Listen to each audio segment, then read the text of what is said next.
এই 4 রাত আল্লাহ তাআলা আল্লাহর বান্দা বান্দীদের জন্য রেখে দিয়েছে। তার কারণ হলো আল্লাহ চায় না আল্লাহর কোন বান্দা জাহান্নামে যাক। সুবহানাল্লাহ। দুনিয়ার মানুষে একে অপরের কল্যাণ চায় না, কিন্তু আল্লাহ চায় আমার একটা বান্দাও যেন জাহান্নামে না যাক, প্রত্যেকটা বান্দা বান্দি যেন জান্নাতি হয়ে দুনিয়া থেকে বিদায় হয়। সুবহানাল্লাহ। আমি চাই আমার কাছে তোমার সব গুনাহ। দুইটা ঈদের রাত্র, আমরা তো ঈদের রাতগুলি খুব আনন্দে কাটিয়ে দিই। কেউ মেহেদি পরে, কেউ উল্লাস করে, কেউ গানের মাধ্যমে কাটিয়ে দেই, কেউ বিভিন্ন আড্ডা, বিভিন্ন তামসা দিয়ে কাটিয়ে দেই। হযরত ওমর রাদিয়াল্লাহু তাআলা আনহু যখন ঈদের রাত্র আসতেন, সকলেই আনন্দ কাটিয়ে দিতেন, আর ওনার কান্নায় চোখ দিয়ে অঝরে পানি পড়তে।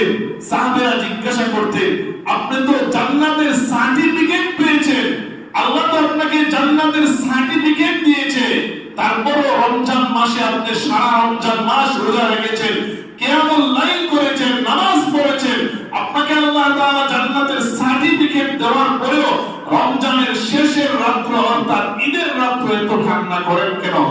ঈদের রাত্র তাদের জন্য যাদেরকে আল্লাহ তাআলা ক্ষমা করে দিয়েছে। সুবহানাল্লাহ। হযরত ওমর কাঁদতেন আর বলতেন, আমি জানি না আমার গুনাহগুলি আল্লাহ ক্ষমা করছে কিনা। আল্লাহ তো বলেছেন, যদি রমজান পাওয়ার পরে তোমার গুনাহ মাফ না হয়, তোমার মতো হতভাগার কম্প এই আকাশ আর জমিনের মধ্যে কেউ আর হতে পারে না। যদি আমি হতভাগা আর কম্পক হয়ে যাই, তাহলে তো আমার ওমরের কোনো দাম থাকবে না, আমি ওমরের কোনো দাম থাকবে না।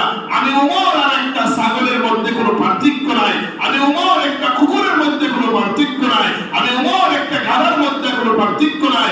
এই কারণে আজকের রাত অর্থাৎ রোজা শেষ এই রাত্রে আমি কান্দি। তার কারণ হলো আমি জানি না আমার মালিক আমাকে ক্ষমা করে কিনা। আমাকে যদি ক্ষমা করে দেয় তাহলে আমি হইলাম দুনিয়াতে সবচেয়ে দামি, আর যদি আমার মালিক আমাকে ক্ষমা না করে তাহলে চতুষ্পদ জানোয়ারের চেয়ে আমি আরো নিকৃষ্ট। সুবহানাল্লাহ। হযরত ওমর কি ভাবতেন? হযরত ওমর কি ভাবতেন? হযরত ওমর কান্না করতেন আর বলতেন, আল্লাহ, হযরত ওমর রাদিয়াল্লাহু তাআলা গাদার গলায় ধরে ধরে কাঁদতেন আর বলতেন, আল্লাহ, তুমি যদি আমাকে ওমর না বানায় গাদা বানাইতা, তাহলে মানুষে আমার উপর বোঝা দিয়ে তার ব্যবসা করত, তার বিভিন্ন জায়গায়